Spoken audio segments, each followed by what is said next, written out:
wise people to give their personal thoughts on where we are on the conference we just had and where we should be going in the future. So we have our three wise sages. The first is Safina Bira, who is from Busitema University in Uganda. She does material science and materials for nuclear applications.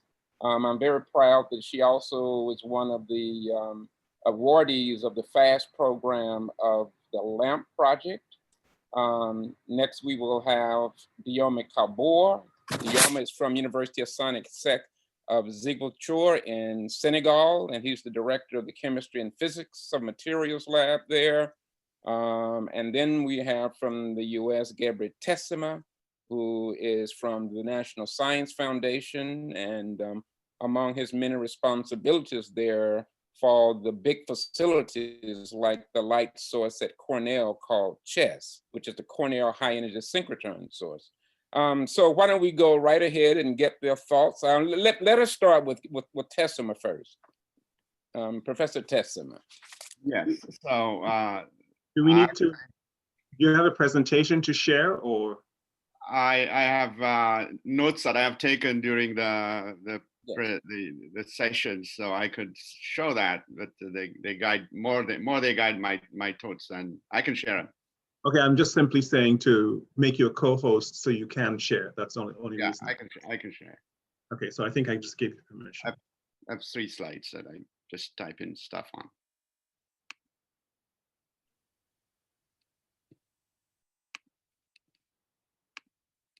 Okay, while he's doing that, is Safina here? I did not see her. Okay, proceed then, Professor Tessema. So do you see my slides? Yes. Okay, here it is, but I need to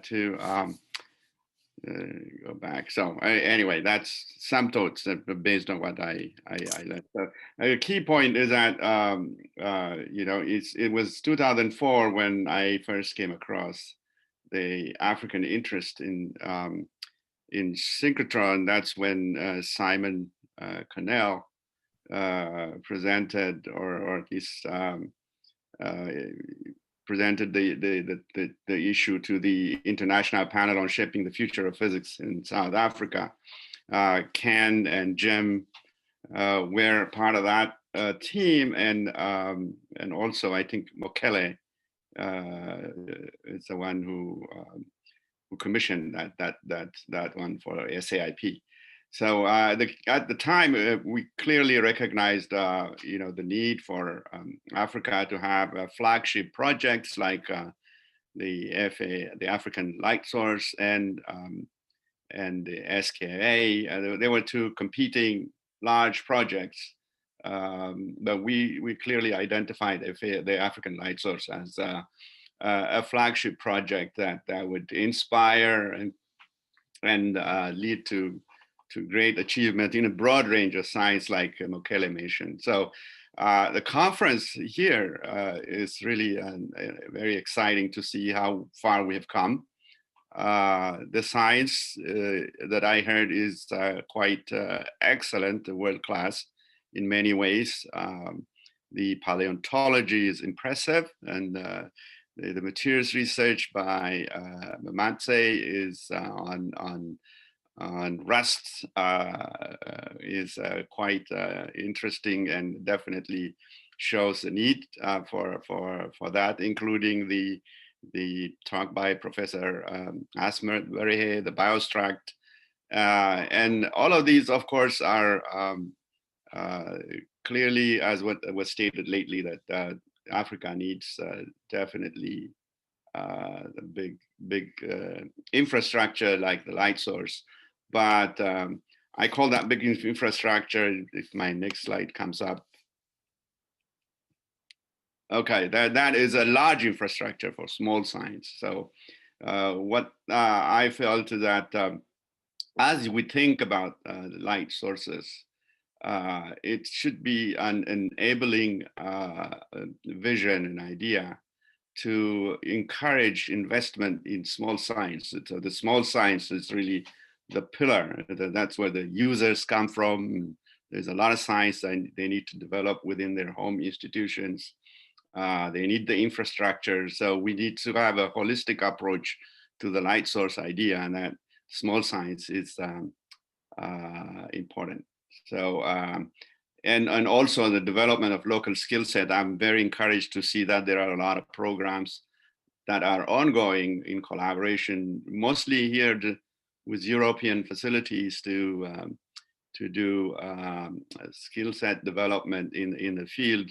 That is clearly something that quite interesting. So the future. So what I noted is that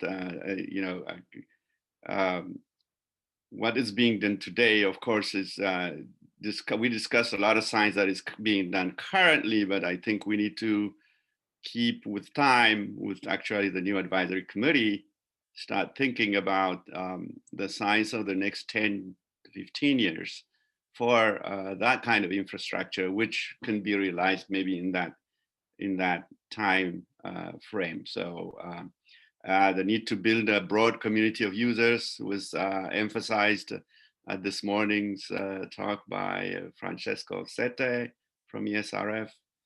The societal benefits are quite interesting, based on not only on health challenges that Africa faces, and energy and human resource development and sustainability, but also there are great technological advantages and benefits that can be reaped from this initiative. So I guess the big challenge is what was mentioned lately, and I had noted earlier, is that how do you motivate the whole continent to this big idea? And clearly this conference shows that there is a diversity or disparity in terms of available infrastructure in X-ray science across the continent, and mostly centered around the north and the south. There is a huge swath of land that needs to be covered, and this is acknowledged by the conference, and it's a good thing that one needs to start working on that. And the other is that what is the type of machine that Africa can say that we built this machine.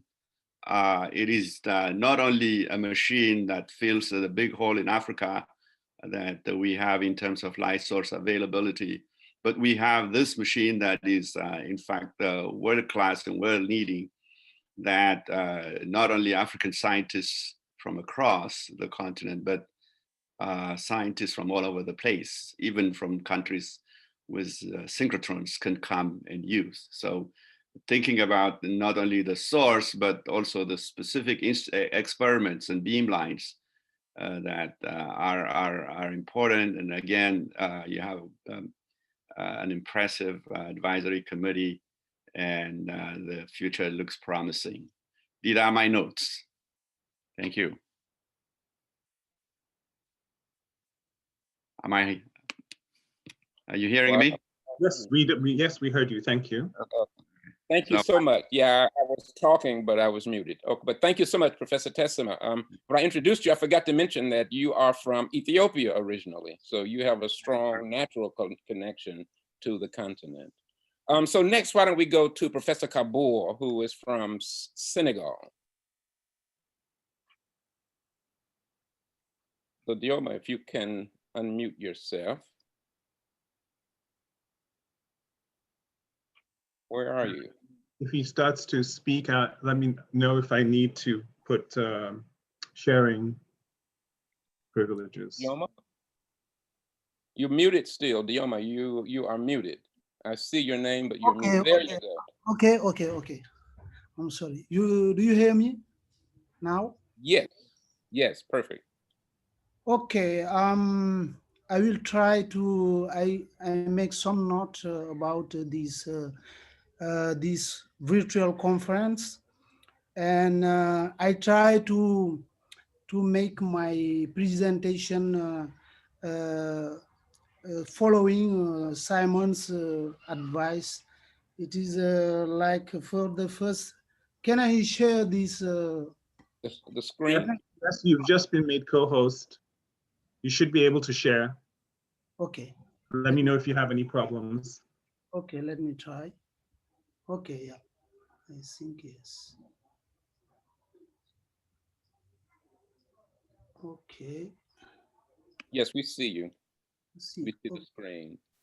okay, this is you, okay, I think. Do you see it? Yes. Okay, this is the notes I took, and so I changed, I put these, it is like a resume of many of the uh, people presentations for example, for experienced scientists in Africa. This the IFLS construction would be the possibility to access a cutting edge technology and access to wider network of scientific exchanges. It could facilitate also access to other synchrotron sources and increase the impact of African researchers and scientists in the world. This is one of the big problems. We can see Africa is the participation or the impact of scientists from Africa in the world. It is something less than 1%. So I think IFLS would be a very important thing to improve that. Um, they can have better knowledge and promotion of African research and innovations around the globe, and also a better knowledge sharing between African scientists.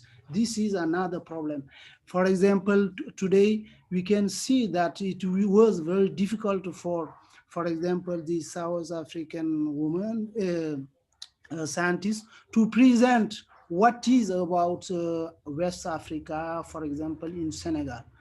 And for a younger scientist also, it would be facilitate access to advanced equipment, a better knowledge of synchrotron technologies, because till now, for example, in Senegal, it is this year we try to include, for example, synchrotron principle and techniques in our curriculum. Acquisition of new skills in synchrotron technologies, possibility for innovation in synchrotron technology, and also it could encourage the return of African graduates, students, or scientists from the world to Africa. This could be a good thing. It can be also be a prospection for a brand career in research and innovation in Africa for these young scientists.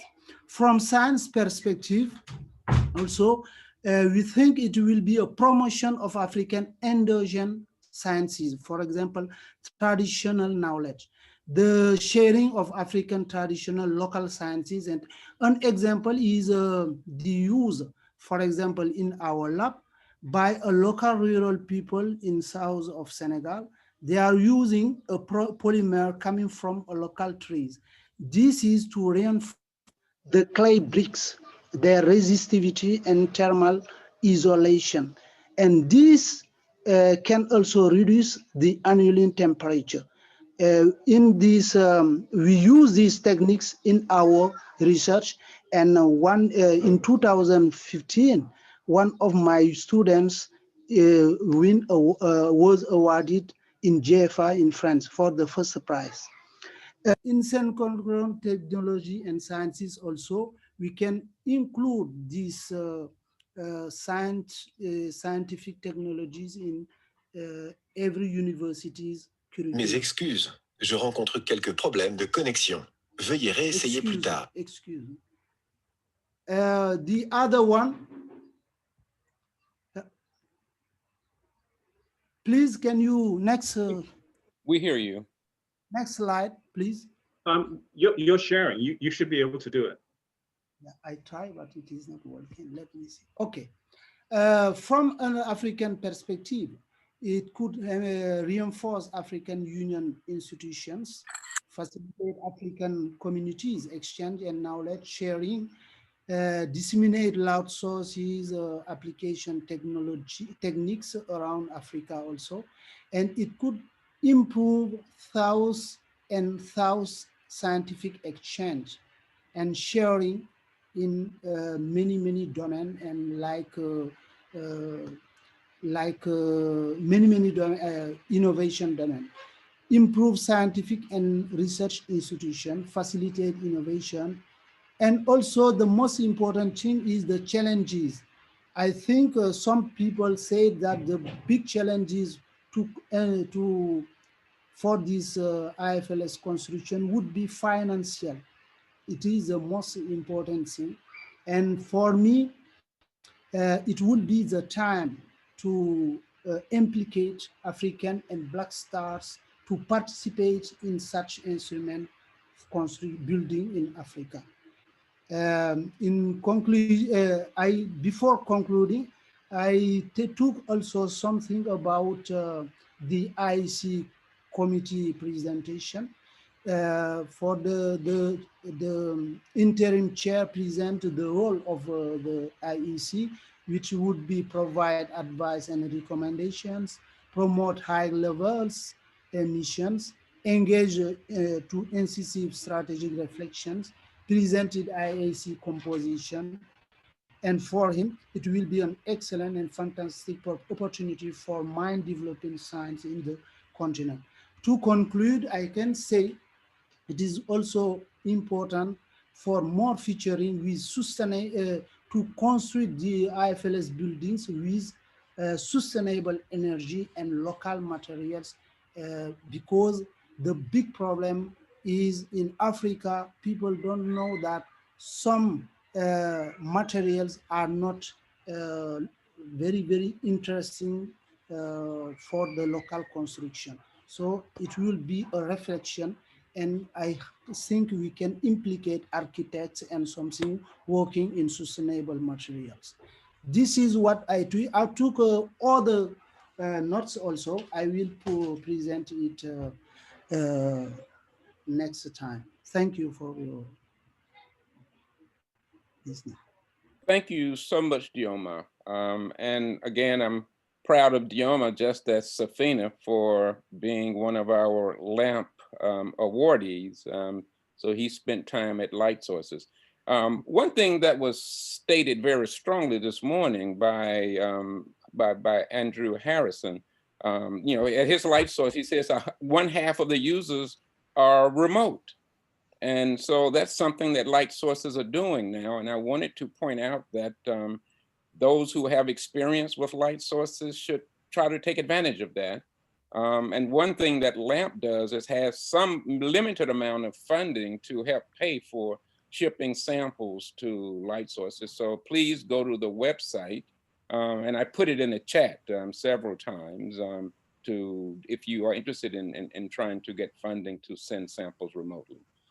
So unfortunately, Safina Bira is not with us today, but I wanted to, I hate to put people on the spot, but I wanted to ask Herman Winnick if he would just basically say hello and, anything that he would want to say. Herman has been really one of the great movers and shakers for Sesame and for the African Light Source. And I think it would be good for him, for people to at least see him. And so Herman, could you unmute yourself and just say hello to everybody and anything you would like to say?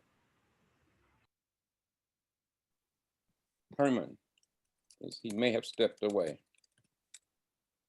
Okay. If not, also I see that we have Gihan Kamel from Sesame, who has been a real superstar in spreading the word about Light Sources around the world. So could you also unmute yourself, Gihan, and just say hello and anything that you would like to share?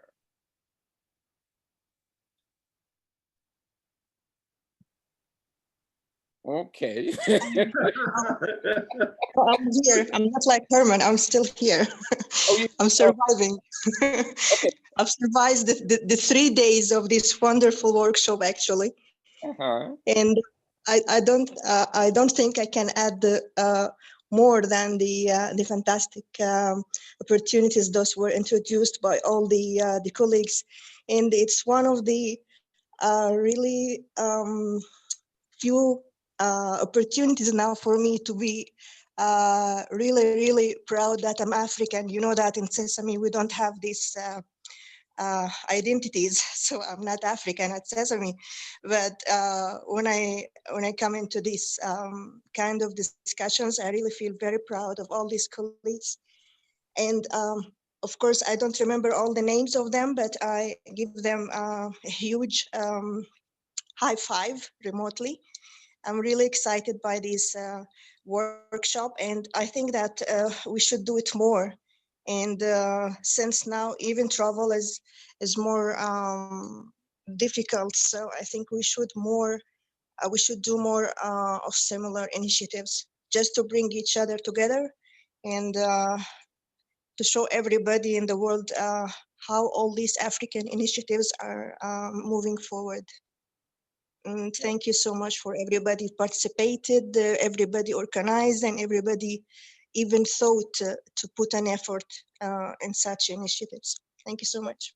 Thank you so much, Kamel. Thank you. Thanks, Gihan, I'm sorry. Okay, so Herman, did you come? Is Herman there? Okay, if not, then thank you, everyone. I mean, this has been such a great workshop, and I cannot wait for us to all come together in Rwanda, in Kigali next